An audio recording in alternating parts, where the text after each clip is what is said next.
Ош шаарында көмүрдүн ээсине ууланып 5 жаштагы бала каза болду. Бул тууралуу шаардык милициядан билдиришти. Маалыматка ылайык 1 февраль күнү 33 жаштагы аял 5 баласы менен ооруканага жеткирилген. Тилекке каршы 5 жаштагы бөбөктү сактап калууга мүмкүн болгон жок. Балдардын апасы жана калган балдары дарыланууда деп айтылат маалыматта. Тергөө кызматынын алгачкы маалыматына ылайык үй бүлө көмүр газына уулангандыгы айтылды.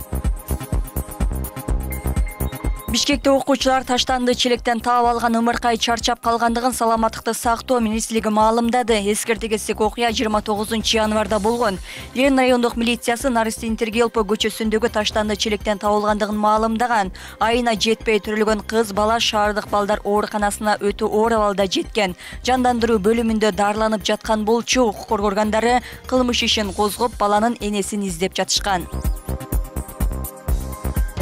Милиция кызматкерине акча таштап коюп, пара алдың деп коркуткан чет элдик жарандар кармалды. Бул тууралуу Чүй облустук милициясы маалымдады. Окуя 1 февралда болгон. Чүй облустук жол кыймылы коопсуздугун камсыздоо башкармалыгынын 2 кызматкери иш учурунда Мерседес-Бенц унаасын токтотуп, текшере келгенде айдоочунун күбөлүгү жок болуп чыккан. Унаада чет элдик 2 киши болгондугу айтылат. Транспорту эвакуациялап жатканда чет элдик 2 киши милиция сержантынын чөнтөгүнө 6000 сом сала коюп, видеого тартып алышкан. Андан кийин видеону социалдык тармактарга жарыялайм деп $2,500 талап кыла башташкан деп айтылат маалыматта. Жыйынтыгында милиционерди коркуткан 41 жана 35 жаштагы кишилер убактылуу кармоочу жайга киргизилди.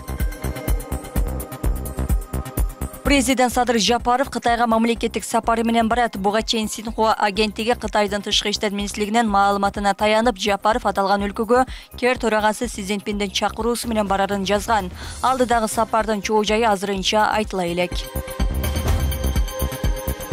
Суу ресурстары Айыл чарба жана кайра иштетүү өнөр жайы министрлигине караштуу ветеринардык кызмат мал жандыкты экспорттоого убактылуу тыюу салды. Министрлик билдиргендей, чет өлкөгө бодо мал жана майда жандык жана жылкы экспорту 31 январдан тарта токтотулду. Ал эми 31 январга чейин берилген уруксааттар бардык текшерүүлөр аяктап, ченемдик базага өзгөртүүлөр киргизилгенге чейин убактылуу токтотулат. Тыюу алынгандан кийин министрлик бул тууралуу кабарлай тургандыгын кошумчалады. Мал экспортуна тыюу салуу боюнча суроолор болсо 0312 66 04 06 номерине кайрылууну эскертишти. Өлкөдө азык-түлүктүн бааларын көзөмөлдөө боюнча атайын ыкчам штаб түзүлөт. Бул тууралуу өкмөттөн билдиришти. Маалыматка ылайык министрлер кабинетинин төрагасынын орун басары Бакыт Төрөбаев өлкөдөгү азык-түлүктүн бааларына байланышкан маселе боюнча жыйын өткөргөн. Ага тиешелүү бардык органдар катышты. Жыйында Төрөбаев өлкөдө азык-түлүк кору жетиштүү болгонун, ошондуктан бааларды себепсиз көтөргөндөргө катуу чара көрүлөрүн эскертти.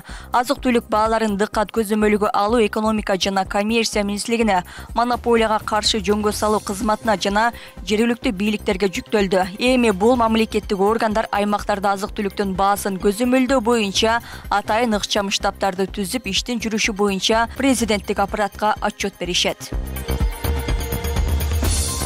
Бишкек шаардык ички иштер башкармалыгы Борбордо коомдук автобуста кызга ырдык көрсөткөн адам издөөгө алынгандыгын маалымдады. Мекеменин маалыматы боюнча бул фактыны шаардык милициянын жетекчиси көзөмөлгө алган. Видеодогу кишинин жашаган жерин, тег жайын аныктоо иш-чарасы жүргүзүлүүдө. 2 февралда социалдык тармактарда чак түштү. Коомдук транспортто белгисиз адам анын жанында турган кыздын жан башын кармап жаткан видео тараган.